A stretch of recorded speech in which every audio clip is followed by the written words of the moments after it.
Hello everyone, welcome to the series of geography in 10 minutes. आज बहुत ही important concept को मैं आपके साथ डिस्कस करने वाला हूं और वो कंसेप्ट है आपका heat budget of the earth. Earth का हीट बजट। आप सोच रहे होंगे सर पहले तो हीट बजट ऑफ अर्थ होता क्या है। देखिए यार, सिंपल सा कॉन्सेप्ट है कि आपको एक सर्टेन पॉकेट मनी मिलती होगी, आपकी एक सर्टेन अर्निंग होगी। लेट्स से आपको एक X amount as a pocket money या X amount as a earning मिलता है। अब उस एक्स अमाउंट का आप क्या करते हो, बजटिंग करते हो। उसके बजट में ये डिफाइन करते हो आप कि किस टाइम पे हमें कितना खर्चा कहां पे एक्सपेंडिचर करना है। That is as simple as that. Similar way में आपकी गवर्नमेंट भी ऐसा ही करती है। इंडियन गवर्नमेंट को कुछ अमाउंट रिसीव होता है टैक्स की फॉर्म में और कुछ अमाउंट आपके वेलफेयर में इंडियन गवर्नमेंट एक्सपेंडिचर करती है, तो इसका भी बजट बनाया जाता है। अब सेम ही प्रोसेस होता है आपके हीट बजट ऑफ द अर्थ का। मतलब क्या हुआ, मतलब ये हुआ कि अर्थ की जब हम बात करते हैं तो अर्थ अपना एक हीट बजट मेंटेन करती है। अर्थ को जितनी अमाउंट में हीट रिसीव होती है तो उसको रिसीव करने के बाद अर्थ कुछ अमाउंट आपका वापस भी भेज देती है और उसका एक बैलेंस बना के रखती है। इसीलिए अर्थ का जो एवरेज टेम्परेचर है वो ऑलमोस्ट क्या रहता है, कांस्टेंट रहता है। ठीक है, avoiding global warming. That's why that process is named as heat budget of the earth. आज हम जानने वाले हैं कि heat budget of earth actually कैसे मैनेज होता है और अर्थ कहां कहां पे कितने अमाउंट में हीट को यूटिलाइज करती है। तो उससे पहले मैं आपको एक चीज बताना चाहूंगा। देखिए, आपको पता है कि अर्थ जो है वो दो मोशन करती है। एक तो अर्थ जो है आपके पास एक टिल्टेड एक्सिस के ऊपर रोटेट करती है और earth around the sun revolve भी करती है, ठीक है, एक इलिप्टिकल ऑर्बिट के अंदर। अब दो मोशन में मैंने एक वर्ड यूज किया है, टिल्टेड एक्सिस। ठीक है, मतलब ये हुआ कि अर्थ का रोटेशन जो है वो टिल्टेड एक्सिस के ऊपर है, अर्थ स्ट्रेट फॉरवर्ड एक्सिस के ऊपर रोटेट नहीं करती है। अब इसकी वजह से होता क्या है, इसकी वजह से होता ये है, देखिए जैसे मान लो आपका ये सरफेस है और इसके ऊपर सनलाइट गिर रही है। दो ऑप्शन है आपके पास, सनलाइट या तो स्ट्रेट फॉरवर्ड गिरेगी इसके ऊपर या फिर हो सकता है सनलाइट आपके किसी एंगल पे गिर रही होगी। ठीक है, जब किसी सरफेस पे सनलाइट एंगल पे गिरती है तो ये काफी बड़े एरिया में स्प्रेड हो जाती है, जिसकी वजह से हीटिंग जो है कंपैरेटिवली लो होती है। लेकिन अगर आपकी सनलाइट गिरती है स्ट्रेट फॉरवर्ड तो फिर आपकी हीटिंग होती है हाई हीटिंग।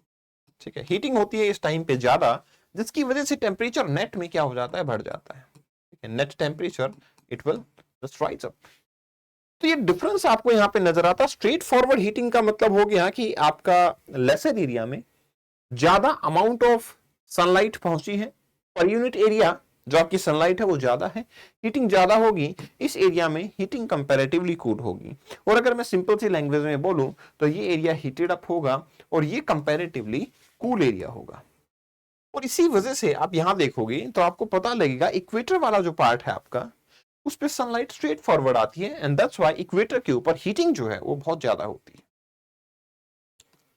और यही कारण है लगातार हीटिंग की वजह से इक्वेटर पे हर रोज कन्वेक्शन से बारिश देखने को मिल जाती है। लेकिन when it comes to the polar areas, तो if you will look at the polar areas, तो पोलर एरियाज एक तो आपकी सनलाइट वैसे ही बहुत लो अमाउंट में पहुंचती है, दूसरा वो सनलाइट टिल्टेड भी है। ठीक है, वो सनलाइट आपकी टिल्टेड भी है, लो अमाउंट में भी सनलाइट पहुंच रही है और वो सनलाइट आपकी टिल्टेड भी है। इन दोनों रीजन की वजह से what we get to know, these areas are cool and these areas are warm. मतलब मैं ये कह सकता हूं कुछ एरियाज अर्थ सरफेस पे ऐसे हैं जो ओवर हीटेड है, राइट। कुछ एरियाज ऐसे हैं अर्थ सरफेस पे जो ओवर हीटेड है, कुछ एरियाज ऐसे हैं अर्थ सरफेस पे जो इंटेंस कूल है, इंटेंस कूल है। काफी ज्यादा कूलिंग इन एरियाज में देखने को मिल जाती है। That is quite simple. तो मतलब ये हुआ कि जो आपका ओवर हीटेड एरिया है वहां से जो कूल एरिया वहां तक हीट ट्रांसफर भी होना चाहिए, इजंट इट। जैसा आपकी चाय के साथ होता है, अगर चाय का कप गर्म है तो ऑटोमेटिक सी बात है हीट ट्रांसफर होता है ना गर्म से बाहर की तरफ। एंड सिमिलरली अगर आपकी कोल्ड ड्रिंक ठंडी है और बाहर गर्मी है तो कोल्ड ड्रिंक धीरे धीरे गर्म होना स्टार्ट हो जाती है। तो ये सिंपल सा प्रोसेस है, इसको बोलते हैं transfer of heat and it happens every time. जब भी टेम्परेचर डिफरेंस होगा तभी हमें ट्रांसफर ऑफ हीट देखने को मिल जाएगा। So right at this place I will say कि there are certain areas on the earth जो कि मैं क्या बोलूंगा, इक्वेटर वाले एरियाज जो कि एनर्जी सरप्लस रीजन होते हैं, जिनके पास में ज्यादा सनलाइट रिसीव होती है, मतलब इनके पास सनलाइट आती ज्यादा है और ये रिफ्लेक्ट बैक करके, रिफ्लेक्शन करके भेजते कम है। और दूसरे एरियाज ऐसे होते हैं जो एनर्जी डेफिसिट एरियाज होते हैं, वो कौन से होंगे? पोलर एरियाज, जहां पे सनलाइट कम है लेकिन रिफ्लेक्शन ज्यादा हो जाता है। मतलब यहां पे हुआ कि ये कंपैरेटिवली कूल होंगे। अब आप मुझे सोच के बताओ कि अगर ये सरप्लस एरिया है, ये वाला एरिया डेफिसिट एरिया है, तो यू डोंट फील सो कि यहां पे एनर्जी का ट्रांसफर होना चाहिए? There must be transfer of energy from high energy areas to the low energy area, or I will say from the high temperature area to the low temperature areas, isn't it? Yeah, there must be. So यहाँ पे high temperature से low temperature की तरफ energy का transfer होना is a natural task, वो definitely होना ही चाहिए। तो ये चीज मुझे यहाँ पे नजर आ जाती है बहुत आराम से। बट सवाल यहाँ पे एक और आता है कि सर ठीक है एनर्जी ट्रांसफर होगा, लेकिन बाय व्हाट वे? ठीक है, बाय व्हाट वे? क्या वे ऐसा होगा जिसके थ्रू हम ये कह सकते हैं कि there will be energy transfer? So let's see, actually energy transfer जो होता है आपका, वो होता है तीन तरीके से। कौन से? कंडक्शन से, कन्वेक्शन से, रेडिएशन से। ठीक है, कौन से तरीके होते हैं? There are three ways, conduction, convection and radiation. मैं आपको समझाता हूं सिंपल सी लैंग्वेज में। देखिए आपके पास एक आयरन रोड है, उस आयरन रोड को आपने रखा एक एंड से, गर्म करना स्टार्ट किया। What you will found after some time, दूसरा एंड जो है आयरन रोड का, it will also becomes warm, ये भी गर्म हो जाएगा। और इतना गर्म हो जाता है कि we will unable to hold this, we will be unable to hold this, हम इसको होल्ड नहीं कर पाएंगे, इतना गर्म हो जाता है। ये हुआ कंडक्शन का प्रोसेस। ये कंडक्शन क्यों हुआ है? कंडक्शन इसलिए बोला गया है इसको क्योंकि यहां पे एनर्जी जो ट्रांसफर होता है इसमें पार्टिकल ट्रांसफर नहीं होते। कन्वेक्शन के केस में क्या होता है? कन्वेक्शन के केस में एनर्जी के साथ में पार्टिकल भी ट्रांसफर होता है। कैसे? जैसे कि मिल्क को बॉयल करते हैं हम, जब हम मिल्क को बॉयल करते हैं तो मिल्क एनर्जी ट्रांसफर करता है, but along with the particles milk खुद भी बाहर आता है। उबलना स्टार्ट होता है, एकदम से उबाल आता है और बाहर निकल जाता है।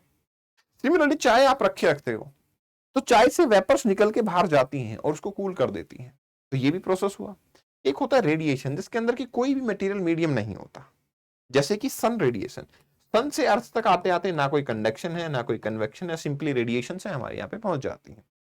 इसको और सिंपल लैंग्वेज में समझना है अगर, तो आप एक इमेजिनेशन करो। लेट्स से कि ये ऑफलाइन क्लास है, ठीक है, मैं यहाँ क्लास में पढ़ा रहा हूँ और आप सब लोग क्लास में बैठे हो यहाँ पे, और मैं ये बोलता हूं कि भाई मैं क्वेश्चन पूछूंगा, whoever will answer I will transfer this pen, I will give this pen to that person as a prize। ठीक है, मैं इनाम के तौर पे ये पेन उस बंदे को दे दूंगा। ठीक है, अब होगा क्या? अब होगा ये कि आप लोग यहाँ पे बैठे हो, पहला मेथड मेरे पास क्या है, लेट्स से कि कॉर्नर में जो बंदा बैठा है, लास्ट कॉर्नर में, उसने सही जवाब दिया और मैं ये पेन उस बंदे को ट्रांसफर करना चाहता हूं। तो मेरे पास प्रोसेस क्या है? प्रोसेस ये होगा कि ये पेन मैं यहां बैठे इंडिविजुअल को दूंगा, वो इससे नेक्स्ट को देगा, ये इससे नेक्स्ट को देगा, एंड सो ऑन, पेन आपके लास्ट में पहुंच जाएगा। That is as simple as that. ये होता है कंडक्शन, कि यहां से ना तो मैं मूव किया ना वो बंदा इंडिविजुअल मूव किया, बट एनर्जी जो पेन था वो ट्रांसफर हो गया, which is happening right here, कि इस एंड पे गर्म करना शुरू किया हमने और ये एंड भी ऑटोमेटिकली गर्म हो गया, कोई मोशन नजर नहीं आया। लेकिन दूसरा मेथड भी है मेरे पास, क्या कि अगर आप थोड़ा थोड़ा स्पेस छोड़ के बैठे होते हैं तो हो सकता है मैं खुद चल के जाता वहां पे, ठीक है, मैं पास में जाता और एक इंडिविजुअल को ये पेन ट्रांसफर कर देता। That was also the process, ये भी एक प्रोसेस था। तो मतलब मैं इंडिविजुअल को जब पेन ट्रांसफर कर रहा हूं, जाके खुद जा रहा हूं मैं, तो एनर्जी और particle both are moving. That is the case. ये वेपर्स जो हैं, सनलाइट आती है, वेपर्स बनते हैं, वेपर एनर्जी के साथ ट्रांसफर हो जाते हैं, मटेरियल भी जा रहा है, एनर्जी भी जा रही है। तीसरा ऑप्शन और था मेरे पास कि अगर क्लास खाली होती लेकिन बैक बेंचर तो बैक पे ही बैठेगा, मैं यहां से पेन फेंकता और वो कैच कर लेते। तो बीच में क्या है, मटेरियल मीडियम जब नहीं होगा तो रेडिएशंस होंगी, तो ये रेडिएशन वाला पार्ट आ जाता है। ये तीन मेथड होते हैं जिसके थ्रू एनर्जी ट्रांसफर होती है। एंड एक्चुअली इन्हीं बेसिस पे हम क्या करते हैं, हमारे एरियाज को भी डिवाइड कर देते हैं। जैसे ये वाले जो एरियाज आप देख रहे हो ना, ये वाले एरिया जैसे हीट सरप्लस एरियाज हैं, उनको हम क्या बोलते हैं, वो आपके हाँ टॉर्रिड जोन में आते हैं। ठीक है, टॉर्रिड जोन मतलब ट्रॉपिकल एरियाज। ठीक है, यहाँ पे एनर्जी जो है वो ज्यादा है। ठीक है, फिर क्या होगा कि थोड़े से सराउंडिंग में आप जाओगे तो ये टेम्परेट एरिया कहलाएंगे। क्यों? क्योंकि कंपैरेटिवली एनर्जी कम है और ये एरिया जो है ये टोटली फ्रीज एरिया है, मतलब इनके ऊपर आपका माइनस में टेम्परेचर होता है, ये एनर्जी में बहुत ही डेफिशिएंट होते हैं और इसीलिए एनर्जी ट्रांसफर होना स्टार्ट हो जाती है। अब देखिए जितनी भी एनर्जी है, जो भी ट्रांसफर हो रहा है, जिस भी मेथड से ट्रांसफर हो रहा है, लेकिन इस एनर्जी का सोर्स क्या है? इस एनर्जी का सोर्स है सनलाइट। तो मतलब अर्थ पे जो भी फिनोमिना हो रहा है क्लाइमेट के अंदर, जो भी एनर्जी ट्रांसफर की मेथड है, या एक्चुअली एनर्जी ट्रांसफर क्यों हो रही है, ये सब चीजें डिफाइन किससे हो रही हैं? आपके सनलाइट से। तो हमें ये देखना है कि लगातार जब सनलाइट आती ही चली जाती है, sunlight is coming continuously, and if the sunlight is coming continuously, then how earth is managing that sunlight? Because in genuine perspective I will be thinking that कि लगातार सनलाइट आती गई तो एनर्जी तो इतनी सारी इकट्ठी हो जाएगी अर्थ के ऊपर कि अर्थ बहुत ज्यादा ओवरहीटेड हो जानी चाहिए, और ये प्रोसेस तो बिलियन ऑफ ईयर्स से चलता आ रहा है, तो कितनी ज्यादा गर्म हो जानी चाहिए। आप इमेजिन करके देखो, एक पूरी दोपहर जब सनलाइट गिरती रहती है सीमेंटेड फ्लोर के ऊपर, तो सीमेंटेड फ्लोर कितना गर्म हो जाता है सनलाइट गिरने से। अगर ये प्रोसेस बिलियन ऑफ ईयर्स तक चले तो यू डोंट थिंक सो कि अर्थ एक हॉट बॉल की तरह नजर आनी चाहिए? ऐसा तो नहीं होता। इंस्टेड ऑफ दैट होता ये है कि अर्थ क्या करती है, जो सनलाइट आती है उसको वापस भेज देती है, फिर से सनलाइट आती है फिर से वापस भेज देती है। ये प्रोसेस लगातार चलता रहता है और एनर्जी जो है वो मैनेज होती है, इसी को हीट बजट बोलते हैं। अब अर्थ ऐसा करती कैसे वो देखिए। हम इमेजिन करते हैं, हम एक हाइपोथेटिकली मान लेते हैं कि हमारे पास 100% सनलाइट आती है, 100 unit sunlight I, let's say, ठीक है। सन से अर्थ के टुवर्ड्स 100 यूनिट सनलाइट आ गई। अब ये जो 100 यूनिट सनलाइट है ये डायरेक्टली अर्थ सरफेस पे नहीं पहुंचती, उससे पहले कुछ चेंजेस होते हैं। क्या चेंजेस होते हैं? देखो स्पेस है, स्पेस के अंदर सनलाइट जैसे ही आएगी पूरे स्पेस में फैलना स्टार्ट होगी। तो हम मानते हैं 100% में से 7% सनलाइट आपके स्पेस में फैल गई, ठीक है। इसके बाद में बहुत सारे क्लाउड्स होते हैं, जैसे ही सनलाइट क्लाउड पे गिरेगी रिफ्लेक्ट बैक होगी, तो क्लाउड ने 17% सनलाइट को रिफ्लेक्ट बैक कर दिया।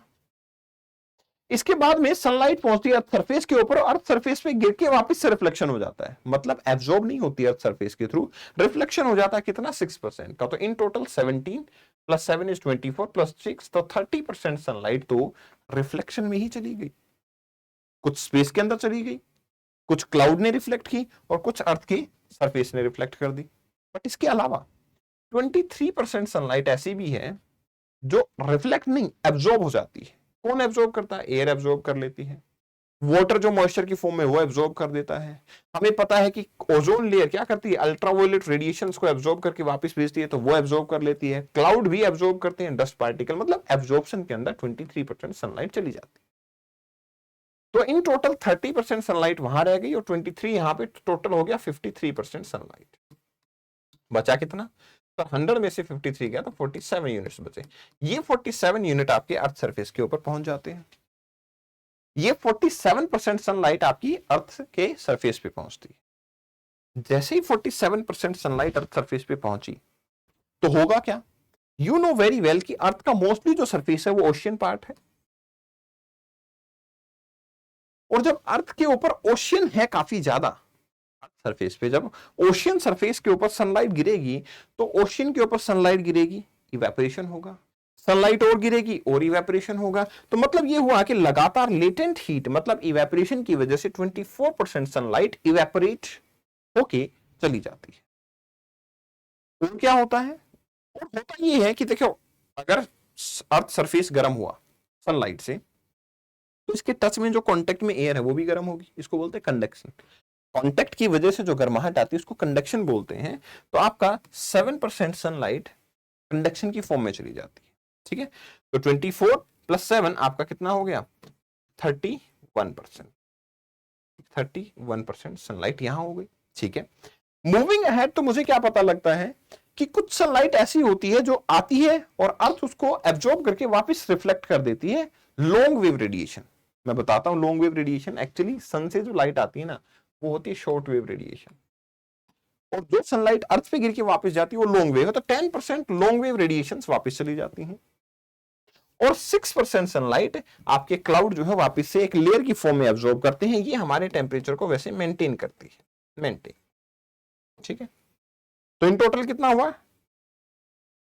24 प्लस 7 31 प्लस 6 37 और 10 47%। मतलब ये हुआ कि मैं आपको अर्थ से जो लाइट आई और अर्थ से जो लाइट वापस गई का पाई का हिसाब दे चुका हूं, इन टोटल यही है। And this is actually known as heat budget. इसलिए अर्थ क्या करती है, अपने हीट बजट को मैनेज करके रखती है, हमेशा ऐसा चलता रहता है। अब ऐसा चलता रहेगा तो हीट टेम्परेचर जो है अर्थ का वो मेंटेन रहता है। अब प्रॉब्लम क्या आ रही है, देखो प्रॉब्लम ये आई कि अब हम ह्यूमन एक्शन की वजह से, अभी तक तो टेम्परेचर मैनेज था, ह्यूमन एक्शन की वजह से बहुत सारी गैसेस हो गई यहां पे, बहुत सारी गैसेस हो गई यहां पे। तो आपको नहीं लगता अगर गैसेस हो गई तो जैसे ही ये 10% रेडिएशन वापस जाती हैं, इतनी सारी गैसेस हैं ये इसको रोक लेंगी, और अगर रोक लेंगी तो हमारा जो हीट का बजट था अर्थ का वो डिस्टर्ब हो जाएगा। और अगर डिस्टर्ब होगा तो नेट में जो टेम्परेचर अर्थ मेंटेन किए हुए थे इतने लंबे टाइम से, वो टेम्परेचर क्या हो जाएगा, इट विल बी डिस्टर्ब्ड। वो टेम्परेचर क्या होगा आपका, डिस्टर्ब हो जाएगा। That is the typical problem which we face as of now on the earth surface. ये प्रॉब्लम हम अर्थ सरफेस के ऊपर आज के टाइम पे फेस करते हैं, जिसको कि हम क्या बोलते हैं, global warming. It will be named as global warming. तो जितनी ज्यादा गैसेस जो हैं वो इरप्ट होंगी, उतना ही क्या होगा आपका, ये नुकसान हमें देखने को मिलेगा, और आपकी ग्लोबल वार्मिंग की कंडीशंस जो है वो बनती चली जाएंगी। That is the typical situation जिसको हमें मैनेज करने की requirement. I hope you understood why we are facing the problem of global warming. चलिए फिर मिलते हैं नेक्स्ट सेशन में, तब तक के लिए all the best, thank you very much. And yes, comment section में बताएं कोई और टॉपिक जो आप पढ़ना चाहते हैं, कॉन्सेप्ट ऑफ ज्योग्राफी 10 मिनट्स में हम उसको कवर करने की कोशिश करेंगे। All the best, thanks a lot.